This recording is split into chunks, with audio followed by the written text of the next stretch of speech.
A few months ago, I made 2 videos in which I created 3D models of a hypothetical Matchbox Thomas and Friends range in Blender. If you haven't watched those videos before, I would definitely recommend checking them out so that you're up to speed. Today, I thought I'd revisit the concept and add some more characters to the range. It's time to open up Blender and start modelling.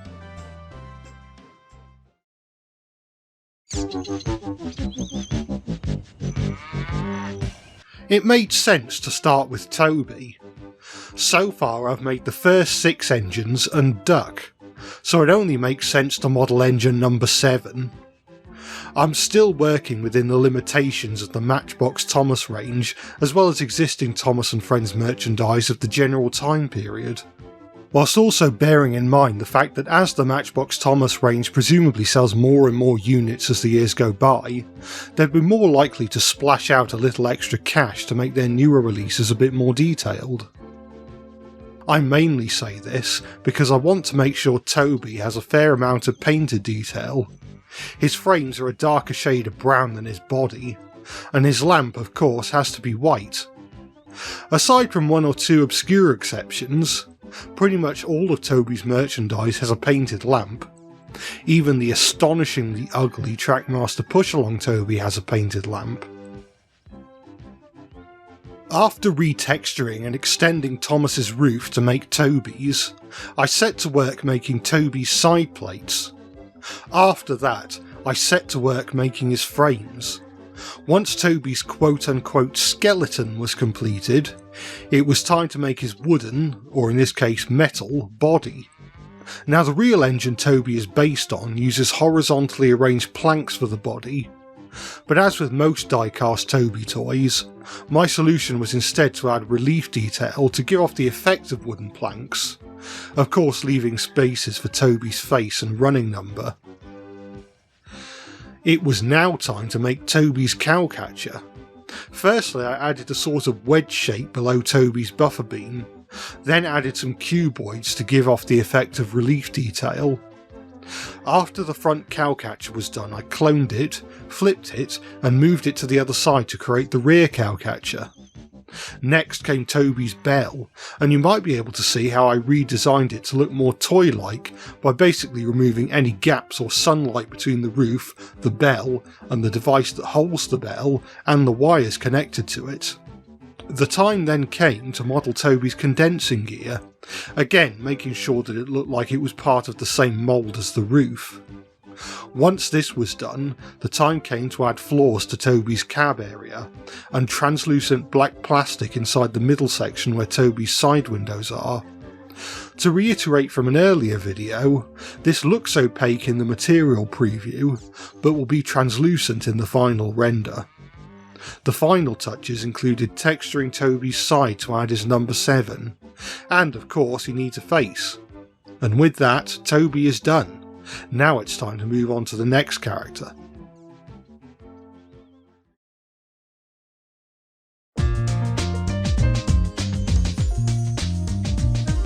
You can't have Toby without his faithful coach, so here she is. Henrietta always felt like a shoo-in for a potential Matchbox Thomas and Friends range, not least because the passenger coach in the non-Thomas range always looked a bit like Henrietta to me. Well, sort of. As a result, I've decided to incorporate some of the standard passenger coach's design elements when making Henrietta. She has the same chassis, which I also used to make Annie and Clarabelle, and also the balconies are of the same design as the regular coach. At first I'd planned to reuse the entire base of the coach for Henrietta, leaving the upper plastic section as the only newly tooled part. However, it soon became clear to me that this probably wouldn't work. Not only does the standard Matchbox coach not curve inwards towards the running board like Henrietta, but there is also moulded detail at the ends of the coach for a door, which would be fine if it was in the centre, but it's offset to one side, so it wouldn't line up with how Henrietta looks in the show. So basically the whole body except for the balconies is original. One of the first things I did was model Henrietta's footsteps. This fairly ornate design definitely made this model look more like the real Henrietta in my opinion.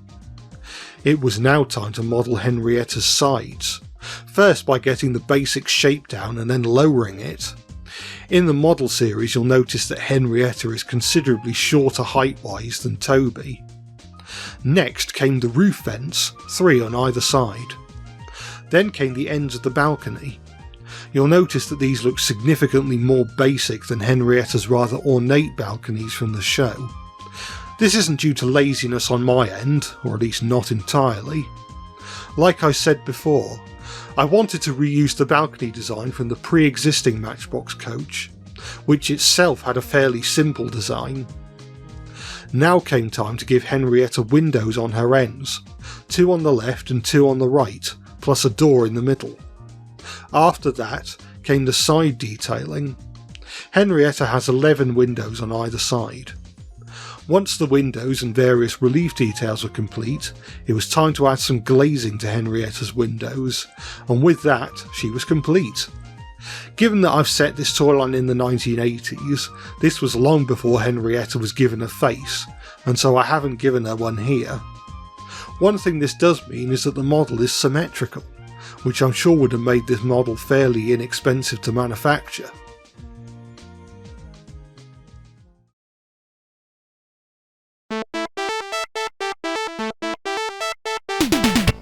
Here's another engine for the third wave, Diesel.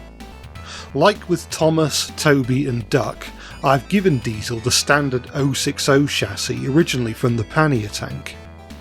The first new mesh I added was the running board, which is narrower at the front and wider at the back. Diesel's shape is very simple, basically 2 rectangles with a rounded top, one for the bonnet and a wider one for the cab. What he lacks in terms of shape, however, he makes up for in smaller details. What I decided to do was model all his details on one side first, and then create a mirrored copy of everything for use on the other side, starting with the various toolboxes on the side of his body. I then added smaller details such as grills and doors.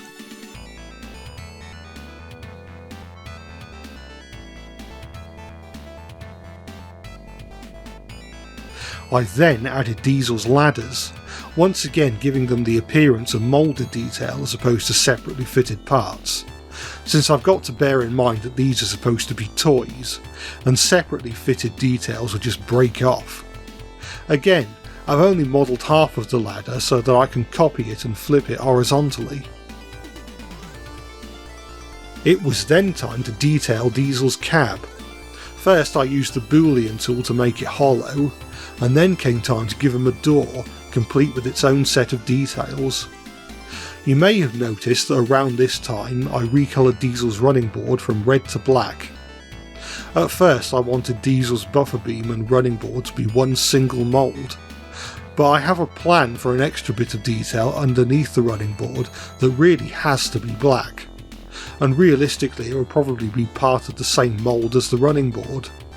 So I've decided that the buffer beams are separately fitted, whilst the running board is perhaps part of the same mould as the main body. It was now time to add some detail to Diesel's front, notably his headlights. After that came the extra bit of detail I alluded to earlier.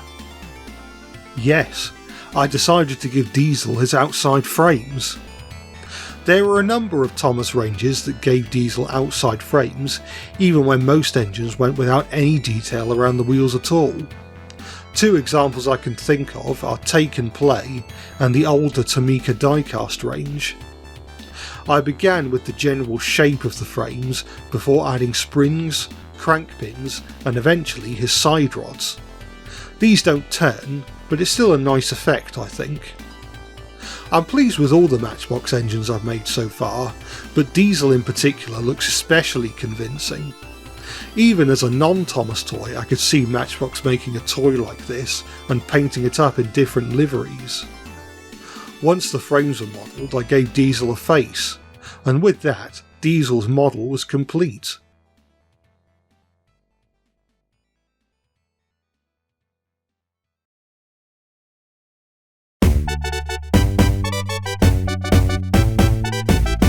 I'll say this right now, Bertie's model was far and away the one that gave me the most trouble. It's not his fault though. It was more a case of me stepping outside of my comfort zone. So far I've mostly been working with extruded geometric shapes, but Bertie has scary things like curves. The horror! Not to mention the Boolean tool gave me a lot of grief. For those unfamiliar, a Boolean tool is when you use one mesh or object to cut out a section of another. I would frequently model Bertie's body in such a manner that applying a Boolean tool in the desired area would damage the model in such a way that couldn't be avoided. It was not nice, I can tell you that much. I was shaking my fist and jumping up and down in frustration. I went through 3 models before finally getting to grips with the 4th. Of course, being a road vehicle instead of a rail vehicle, Bertie's model was made from scratch. Now Bertie in both the books and the TV series has solid red wheel rims. There is a reason why I've modelled Bertie with more modern looking unpainted metal rims, and that's simply to make him look more like a 1980s Matchbox toy. Without things like a unified coupling style or wheel mould, it's harder to tell that the model I'm building is supposed to be a Matchbox toy or a toy at all. Eventually, through enough trial and error, I created a Bertie model that didn't give me grief. By now, I'd learnt that it was better to start by using the Boolean effect for his front and wheel arch cutaway and then applying the bevel effects afterwards. I then hollowed out the body and gave him his doorway as well as his side windows. Following this was his rear window, and then the windows on his front. Once all the windows were cut out, I rejoiced, as it meant not having to use the Boolean effect on the main body anymore. As far as I was concerned, I was in the home stretch. I modified Bertie's bonnet to give it a tapered effect, and then added his radiator as well as his face. After this came the headlights and tail lights, which definitely go a long way towards making Bertie look more complete in my opinion. After adding some relief detail to his bonnet, it was time to give Bertie his stripe. Again, in keeping with the Matchbox toy buses of the 1980s, this has taken the form of relief detail, although I've also coloured it black so that Bertie isn't just one solid colour. With all the external detail out of the way, it was time to model Bertie's interior. I modelled some steps leading into the seating area, then it was time to make the seats themselves, followed by a single seat for the driver plus a dashboard complete with steering wheel. With that out of the way, all that was left was to give Bertie some glazing on his windows, plus the extraneous section of his running board was to be removed. With all that, all the characters from Wave 3 of the Matchbox Thomas range are complete, and it's time to move on to the proper renders.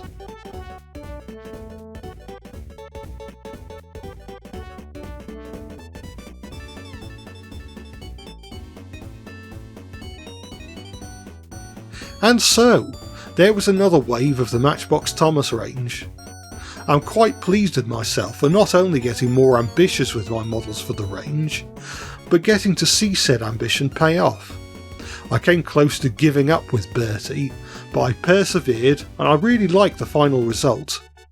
Maybe in an alternate universe, there'd be kids, and maybe some adults, all over the world putting these toys on their Christmas lists. We might not live in that universe, but with these models we can at least get a glimpse into how that reality may look. Let me know if you have a favourite engine I've modelled in the Matchbox range, and if you'd like to see more. There are plenty more characters and potentially other toy lines to model, so make sure you're subscribed if you want to see more videos like this one.